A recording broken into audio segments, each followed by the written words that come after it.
सीखते हैं, इस सबसे पहले चीज़ हम लोग सीख लेंगे सावधानी। सावधानी, इस क्रियाकलाप के शिक्षक के सहयोग की आवश्यकता है। पहला इंस्ट्रक्शन, सुरक्षा के लिए छात्र आंखों पर चश्मा पहन लें तो उचित होगा। लगभग 3 से 4 सेंटीमीटर लंबे मैग्नीशियम रिबन को रेगमार्क से रगड़कर साफ कर लीजिए। इसे चिमटे में पकड़कर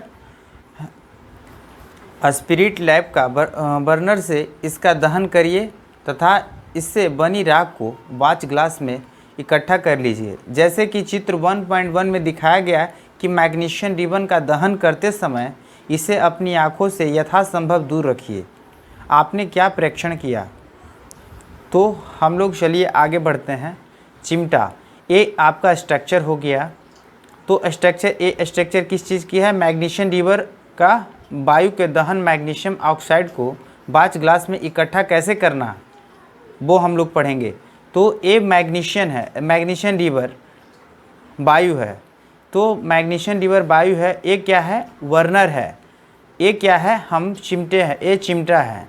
ये मैग्नीशियम रिबन है जो माने कि कॉन्वेंस करता है इस चीज़ को। किसको कॉन्वेंस करता है? बर्नर को। वाच ग्लास है, मैग्नीशियम ऑक्साइड है।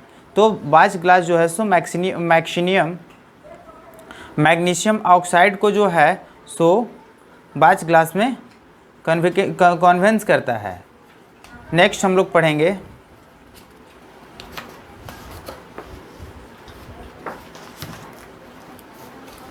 आपने देखा कि चमत्कार श्वेत लौह के साथ मैग्नीशियम रिबन का दहन होता है और एक श्वेत चूर्ण से परिवर्तित हो जाता है। यह मैग्नीशियम ऑक्साइड का चूर्ण है।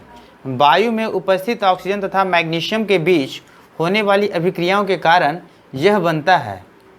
तो हम लोग जैसे कि क्रियाकलाप 1.1 में पढ़ चुके हैं, अब क्रियाकलाप 1.2 में आइए। देखिए, एक परख नली में लैंड शीशा नाइट्रेट का घोल लीजिए और इसे पोटेशियम ऑक्साइड का घोल मिला दीजिए। तो आपने क्या प्रेक्षण किया? अब इस चीज़ से हम सबों को एक शंक्वाकार प्लास का परखनली में कुछ दानेदार जिंक लीजिए। इससे तनु हाइड्रोक्लोरिक अम्ल का सल्फ्यूरिक अम्ल मिला दीजिए। चित्र 1.1 में सावधानी, अम्ल का इस्तेमाल सावधानी से कीजिए। क्या जस्ते के दाने आसपास कुछ होता दिखाई दे रहा है? हाँ, देखिए, शंक्वाकार फ्लास्क या परखनली को स्पर्श कीजिए। क्या इसके तापमान में कोई परिवर्तन हुआ है? परिवर्तन हुआ है। अब हम लोग यहाँ पे देखिए, दानेदार जस्ते की तनु सल्फ्यूरिक अम्ल की अभिक्रियाओं हाइड्रोजन गैस का निर्माण कैसे किया जाता है। अब हम लोग इस चीज़ को देखेंगे।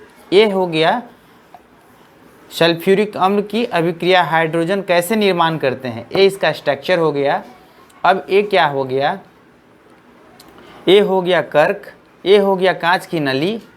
ये जो देख रहे हैं हम लोग छोटे से छिद्र यहाँ पे दिख रही है, वो हो गई कांच की नली। और ये हो गया सक्वाकार जिसको बोलते हैं, जो चौड़ी आकृतिकरण होती हैं, ठीक है, सक्वाकार फ्लास्क, ठीक है। और ये हो गया तनु सल्फ्यूरिक अम्ल, ठीक है, दानेदार जस्ता। इसके अंदर देखेंगे हम लोग कि दानेदार जस्ता कुछ वहाँ पे प्रेजेंट हैं। अब हम लोग आगे बढ़ेंगे। ऊपर दिए गए तीनों क्रियाकलापों के आधार पर हम कह सकते हैं कि निम्न किसी भी प्रेक्षण की सहायता से हम निर्धारित कर सकते हैं कि एक रासायनिक अभिक्रिया हुई है। समझ में आई? तो अवस्था की परिवर्तन, रंग में परिवर्तन। अब इसमें कौन कौन सी रासायनिक अभिक्रिया का परिवर्तन हमको दिखाई देता है? फर्स्ट में अवस्था में परिवर्तन दिखाई देता है। सेकेंड में रंग की परिवर्तन भी दिखाई पड़ जाती है। गैस का निकास उत्सर्जन भी दिखाई पड़ता है। तापमान में परिवर्तन भी हो जाता है।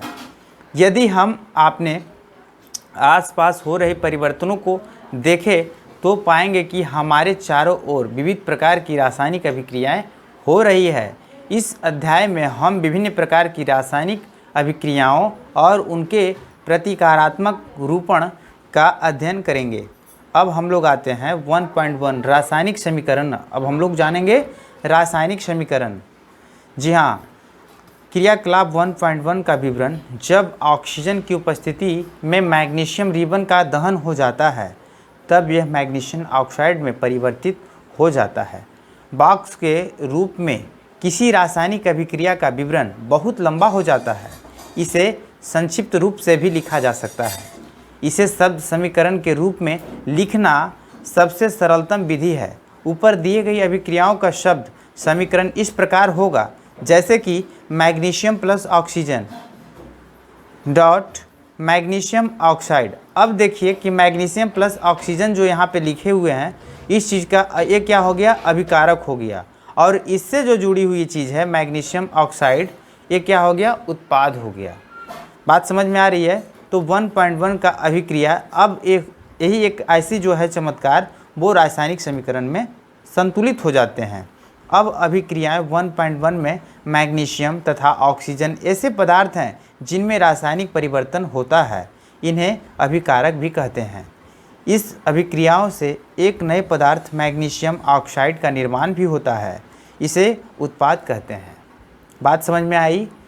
अब हम लोग आगे बढ़ेंगे। शब्द समीकरण। अब शब्द समीकरण क्या है?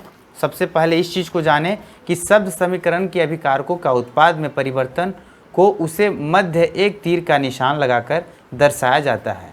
अभिकारकों के बीच योग, उसको क्या कहते हैं? वहाँ पे प्लस का चिन्ह होता है। जैसे कि आपने देखा होगा, आप देखिए प्लस का चिन्ह यहाँ पे सिग्मा दिया हुआ है, साइन दिया हुआ है प्लस का चिन्ह लगाकर इन्हें बाईं ओर से LHS का फुल फॉर्म होता है लेफ्ट हैंड साइड, लिखा जाता है। इसी प्रकार उत्पादों के बीच भी योग प्लस का चिन्ह ही लगाकर इन्हें भी दाईं ओर RHS जैसे राइट हैंड साइड लिखा जाता है। राइट हैंड साइड मीन्स होता है कि जो बाएं ओर